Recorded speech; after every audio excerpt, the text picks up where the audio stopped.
All right, so we're going to continue.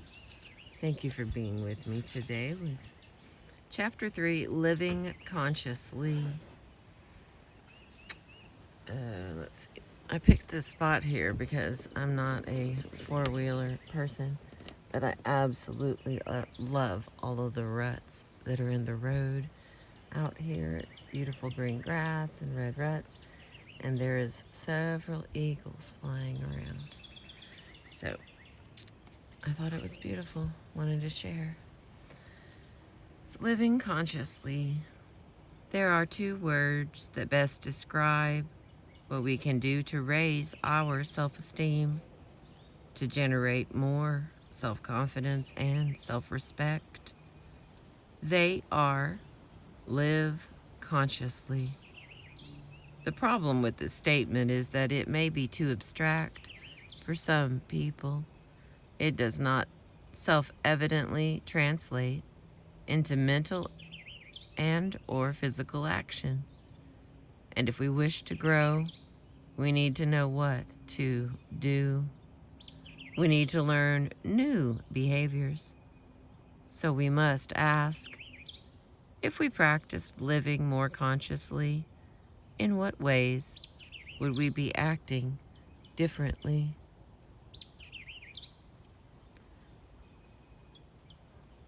We will need the balance of this book to answer this question fully. But first, let's see why living consciously is the foundation of self-confidence and self-respect. Our minds are our basic means of survival. All our distinctively human accomplishments are the reflection of our ability to think. Successful life depends on the appropriate use of intelligence. Appropriate, that is, to the tasks and goals we set for ourselves and to the challenges we face. This is the core biological fact of our existence. But the appropriate use of our consciousness is not automatic. Rather, it is an act of choice. We are free to strive for the expansion or the contraction of consciousness. We can seek to see more or to see less. We can wish to know or not to know. We can struggle for clarity or for fog. We can live consciously or semi-consciously, or for the most practical purposes, unconsciously. This is the ultimate meaning of free will. If our lives and well-being depend on the appropriate use of consciousness, then the extent to which we honor sight over blindness is the single most important determinant of our self-confidence and self-respect. We can hardly feel competent in life while wandering around at work or in our marriages or in dealing with our children in a self-induced mental fog. If we betray our basic means of survival by attempting to exist unthinkably, of survival by attempting to exist unthinkingly, our sense of worthiness suffers accordingly. Holy crap, what a sentence. If we betray our basic means of survival by attempting to exist unthinkingly, our sense of worthiness suffers accordingly, regardless of other people's approval or disapproval of us. That was all just one sentence. I had a lot of big words. Okay. We know our defaults, whether or not anyone else does.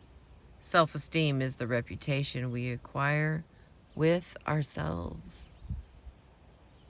Hey, that's really good. Why don't they put that on a fortune cookie? Self-esteem is the reputation we acquire with ourselves. 1,000 times a day we must choose the level of consciousness at which we will function. 1,000 times a day, we must choose between thinking and non-thinking.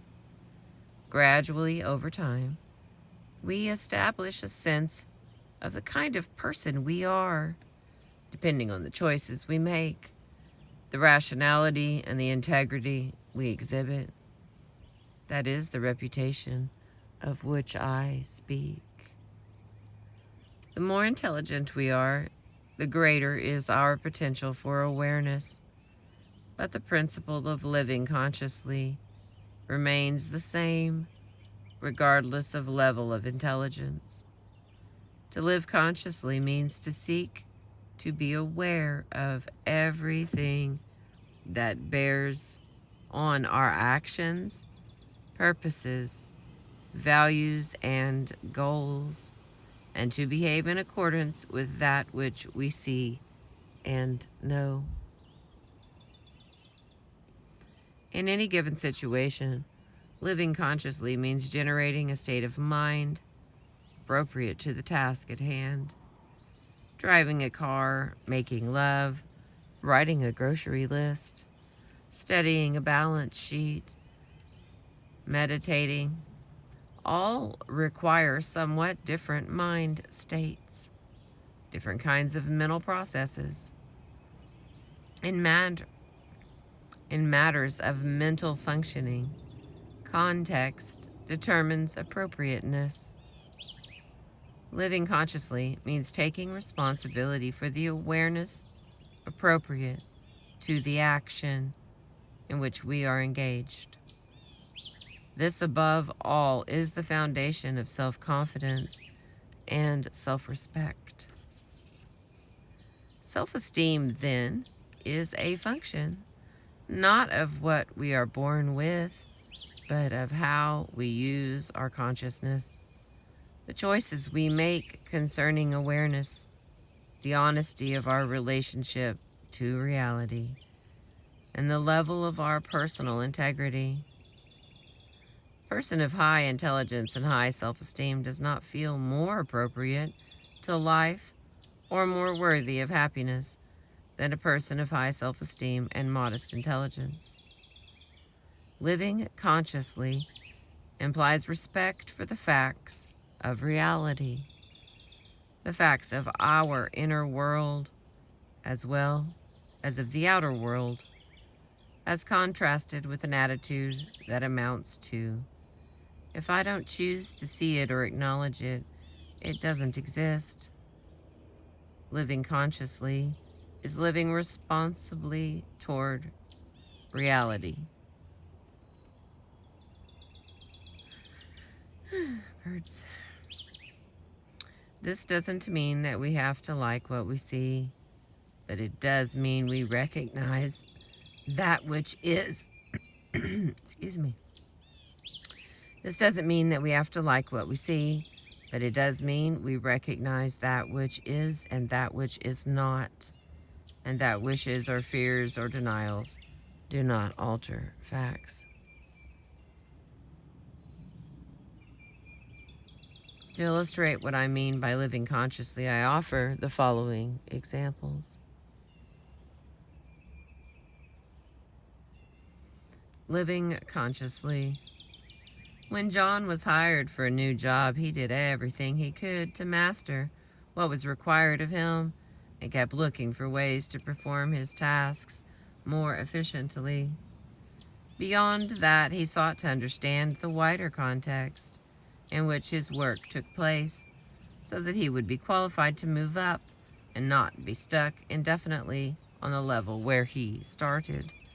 His basic desire was to learn and thereby to keep growing in confidence, productiveness, and in competence.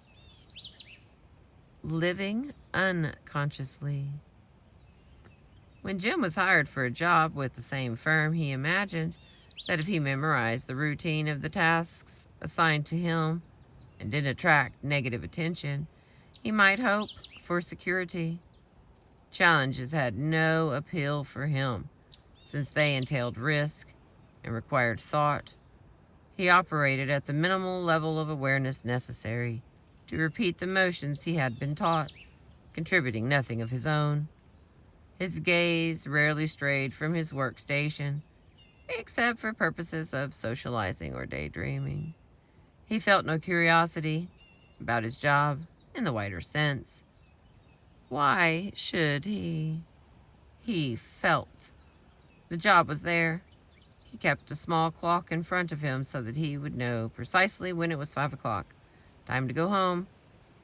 When he was confronted by a supervisor with mistakes he had made, he typically alibied and inwardly seethed. But when John was promoted and Jim was not, Jim felt bewildered and resentful. Which of these two behavior patterns more resembles yours? And what is the impact of this behavior on your self-esteem? Now we go back to living consciously. Looks like we're going to get 2 more stories. A happily married woman named Serena once said to me, "An hour after I met the man I married, I could have given you a lecture on the ways he would be difficult to live with. I think he's the most exciting man I've ever known, but I've never kidded myself about the fact that he's also one of the most self-absorbed. Often he's like an absent-minded professor. He spends a great deal of time in a private world of his own. I had to know that going in, or else I would have been very upset later. He never made any pretenses about the kind of man he was.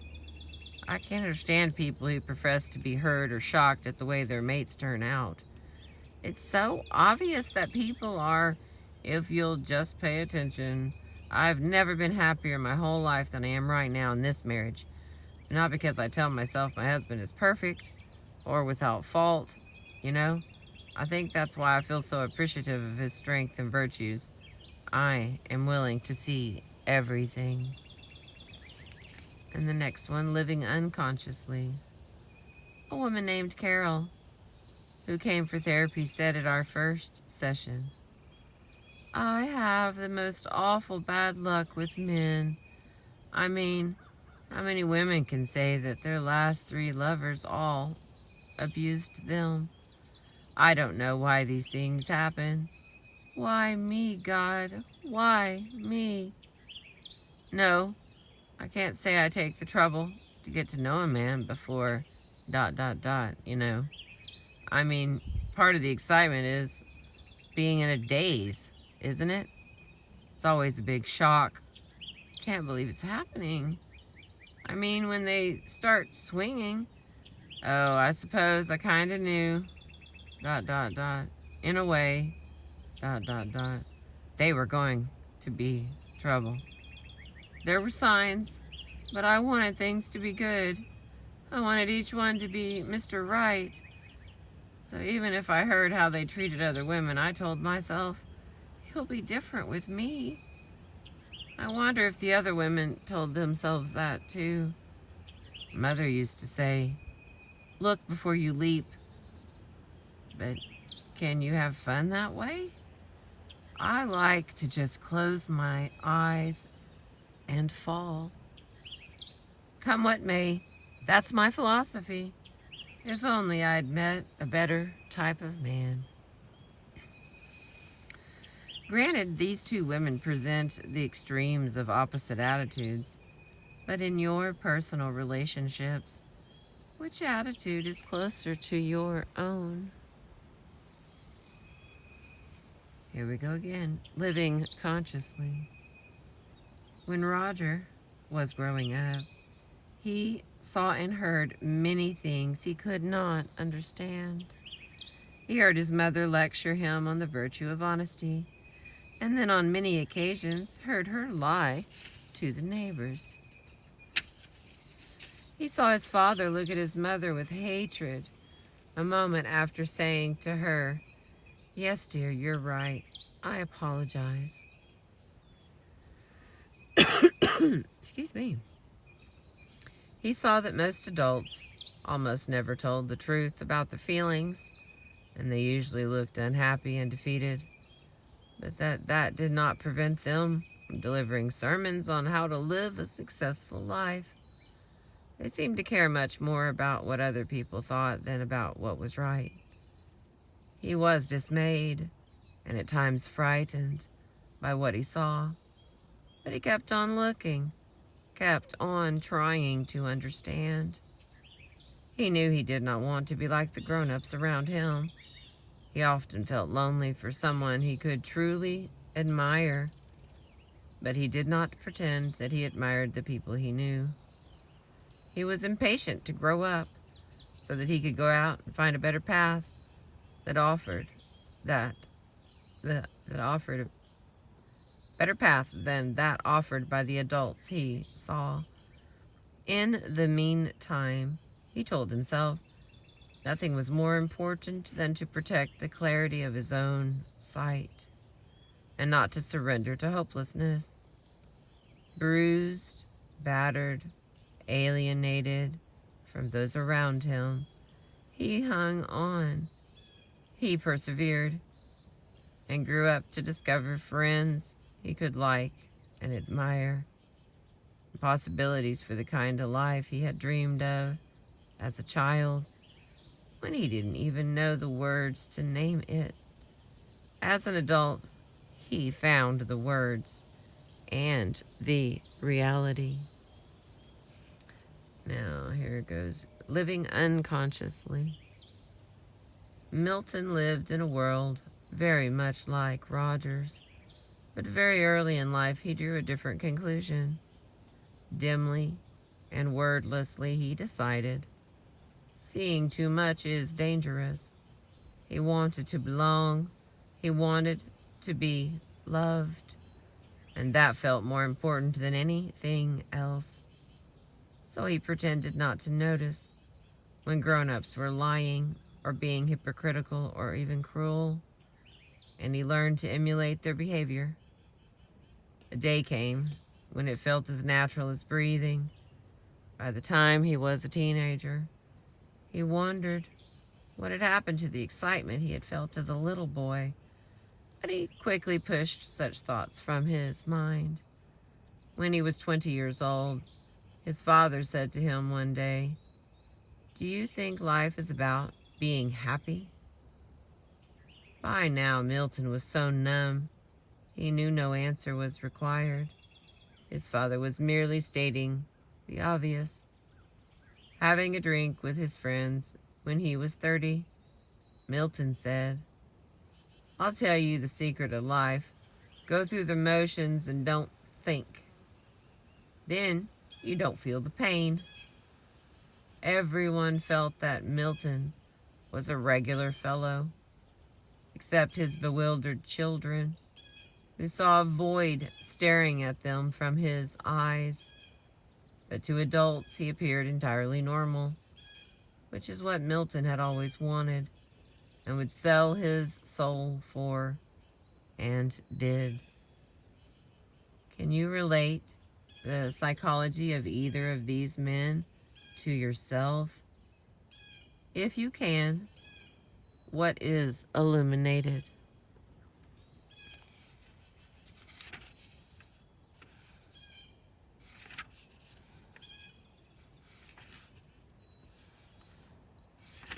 Okay, let's see.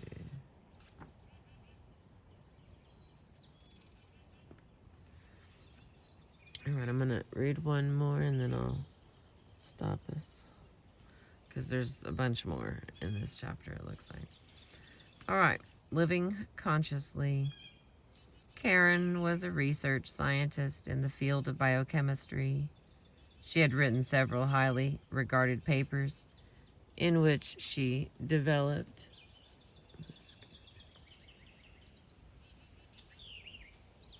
something different there. Karen was a research scientist in the field of biochemistry. She had written several highly regarded papers in which she developed a theory that was gaining a great many adherents among her colleagues. Then, in an obscure journal published in Australia, she read some experimental findings that, if verified, completely invalidated her theory. She duplicated the experiments found that her theory was indeed disconfirmed, and published a paper announcing this. When a more cynical associate asked her why she would choose to set back her own career on the basis of a lead from a journal no one had ever heard of, she looked at him uncomprehendingly, which only infuriated her colleague. "I am interested in what is true," she said. "What is truth?" shrugged her colleague. Now, living unconsciously. In this case, it would be to share the mentality of the colleague in the story above, regardless of one's profession. Of these two conflicting attitudes towards truth, which one more resembles your own? And how consistent are you? And how is your sense of self affected?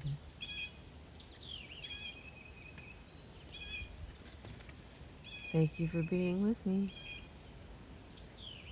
I appreciate you. I've been reading How to Raise Your Self-Esteem from Nathaniel Branden. We are in chapter 3.